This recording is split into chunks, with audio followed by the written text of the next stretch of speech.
Welcome net fight junkie में आप सभी का स्वागत है। UFC 281 लगभग हमारे सामने है। इस इवेंट में दो फाइट है ऐसी जिन पे सबकी नज़र है, चैंडलर वर्सेस पोरिये वाली फाइट और मेन इवेंट वाली फाइट। मेन इवेंट वाली फाइट में कुछ लोग अपना दिमाग बना के बैठे हैं कि पोरिये मतलब पहेया इस चीज़ में बेहतर है, अदेसानिया इस चीज़ में बेहतर है। अदेसानिया को अगर जीतना है तो ये करना पड़ेगा, अगर पहेया को जीतना है तो ये करना पड़ेगा। मैं भी वैसा ही कुछ बना के बैठा हूँ, बट उस बारे में हम बाद में बात करेंगे। आज हम बात करेंगे कि पिछले बार जब ये दोनों मिले थे और आज तक इन दोनों में नहीं, सिर्फ एक फाइटर की बात करेंगे और उसका नाम है इजराइल अदेसानी, जिससे आप लोग ज़्यादा फेमिलियर हैं, है ना।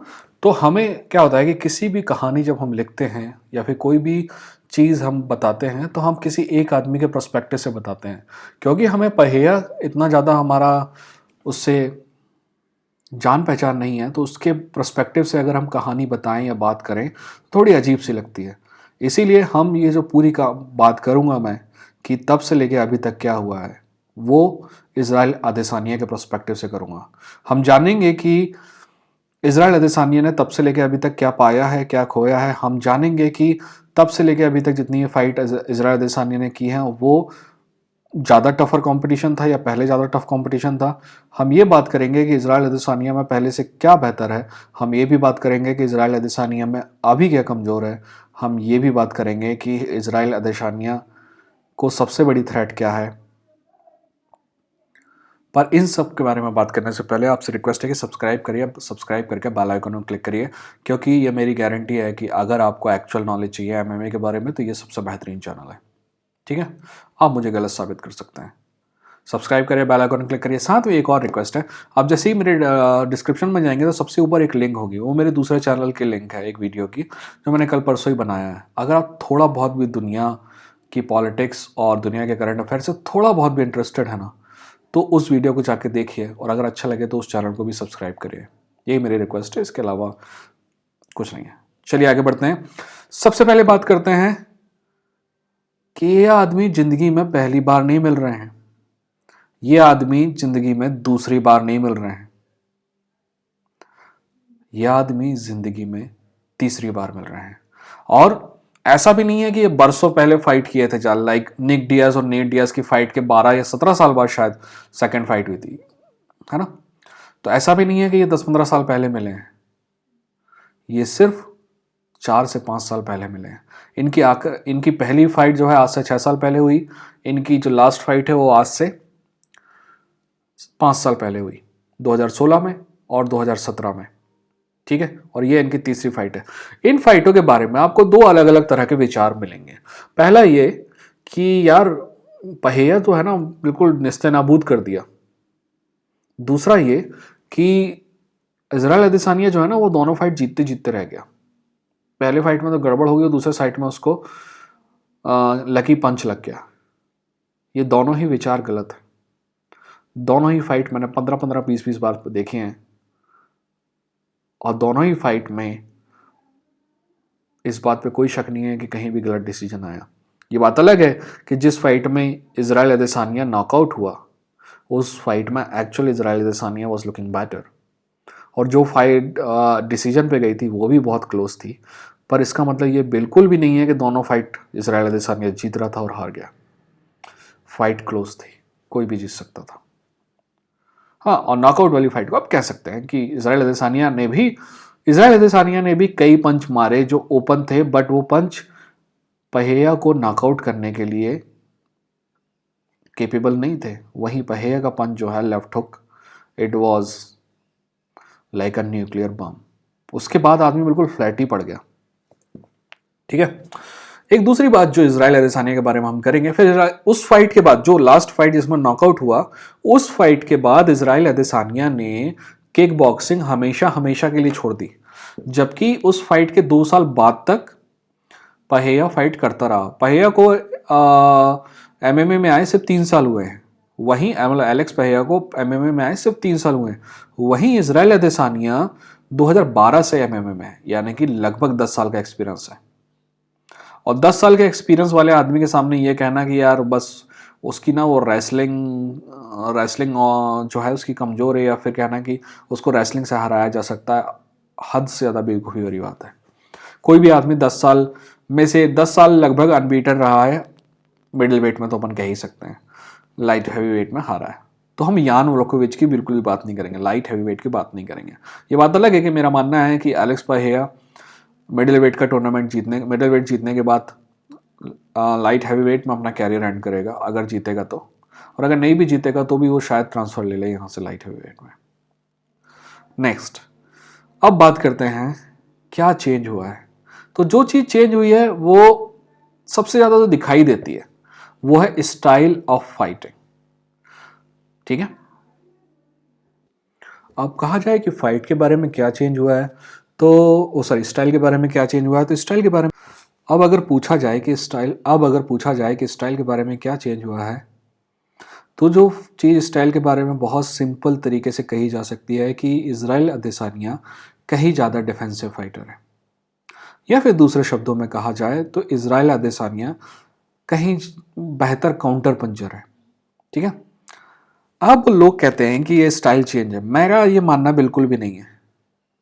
ठीक है, मेरा मानना है कि सबसे पहले मतलब लोग ये कहना चाहते हैं कि पहले इज़राइल अदेसानिया एग्रेसिव था और प्रेशर माउंट करता था, प्रेशर फाइटर, तो प्रेशर स्ट्राइकर था।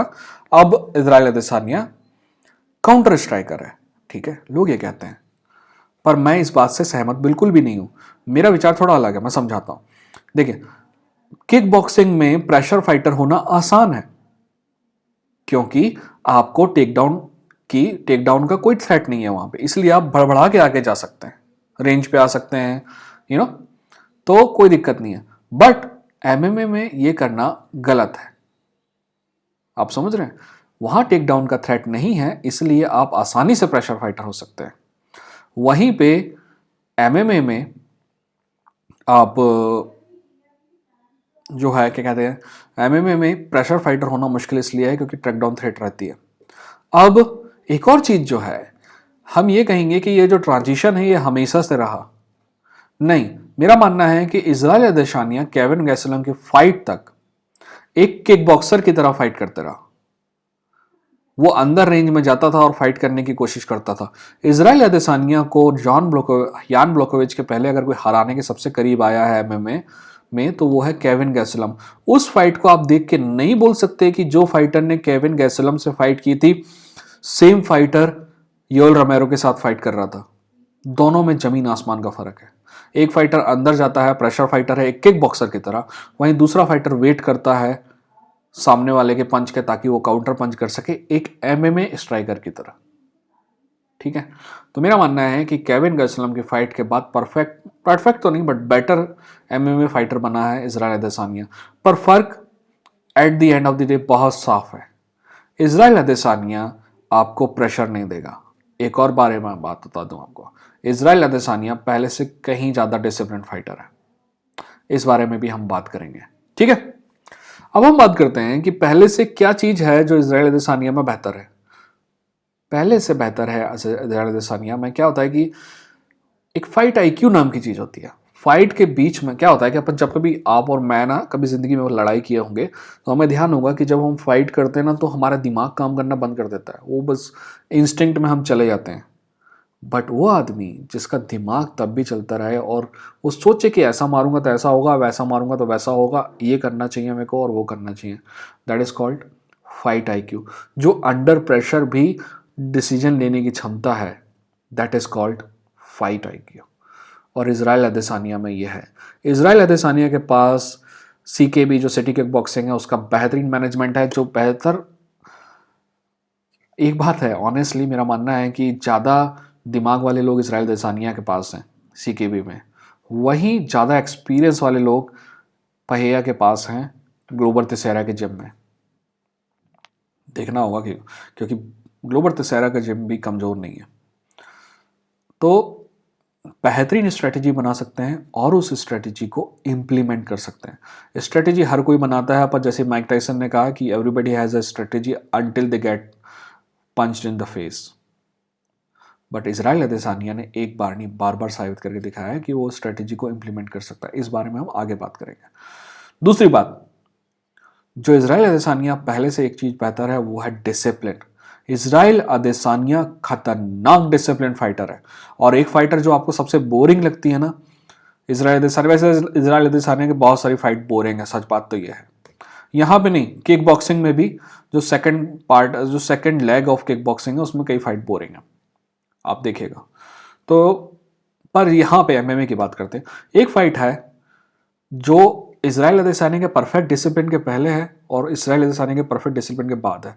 परफेक्ट डिसिप्लिन के पहले की फाइट मैंने आपको बता दी, केविन गैसलम, जहां पे इजराइल अदेसानिया डिसिप्लिन ना होकर सामने वाले की रेंज में जाता है। क्योंकि केविन गैसल सी, अगर मैं आपकी रेंज में नहीं जाऊंगा ना, क्योंकि मुझे मारना है कुछ, है ना, तो क्या करेंगे, सामने वाले को आपकी रेंज में आना पड़ेगा।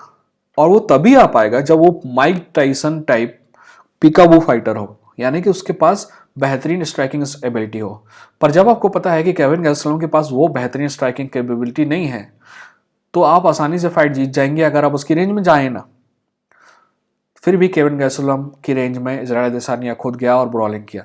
ये कम डिसिप्लिन की पहचान है। बट उसके बाद जो फाइट आई, जो फाइट सबसे बोरिंग फाइट में से एक है दुनिया की, और जिसने पैसा दिया उस फाइट को देखने के लिए, उस सारे पैसे वापस करने चाहिए।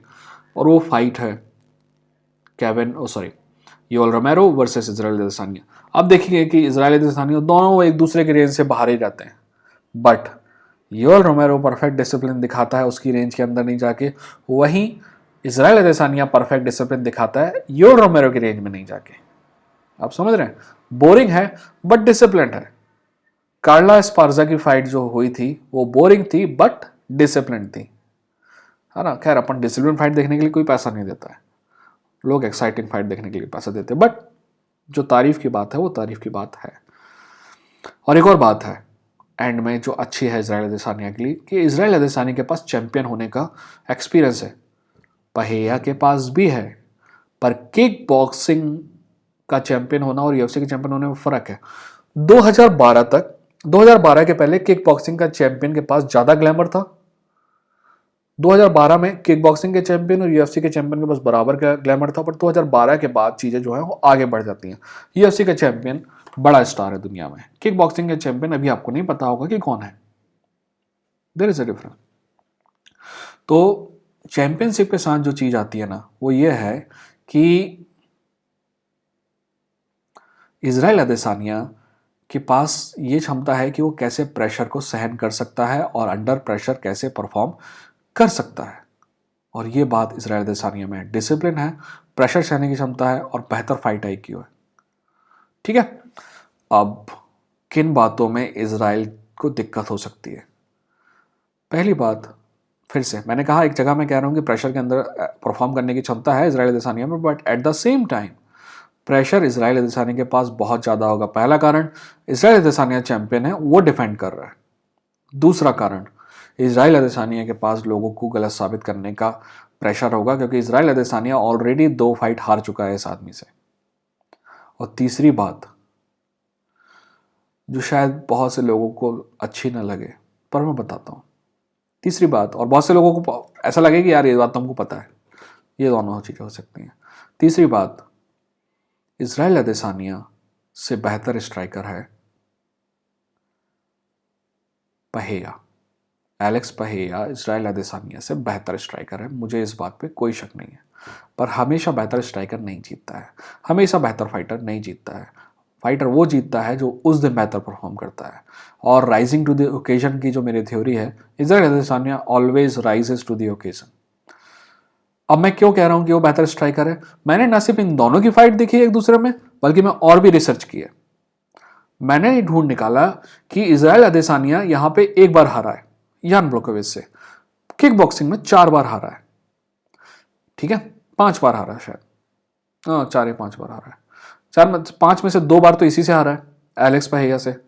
इसके अलावा 3 और फाइटर से हारा है।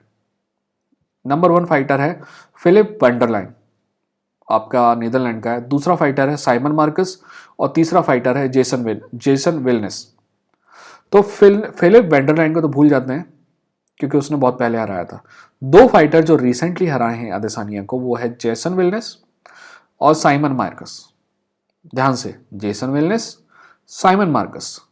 आपको पता है एक और फाइटर, जो एक फाइटर ऐसा है जो जेसन वेलनेस को भी हरा चुका है और साइमन मार्कस को भी हरा चुका है, और वो फाइटर कोई और नहीं है, एलेक्स पहेया है।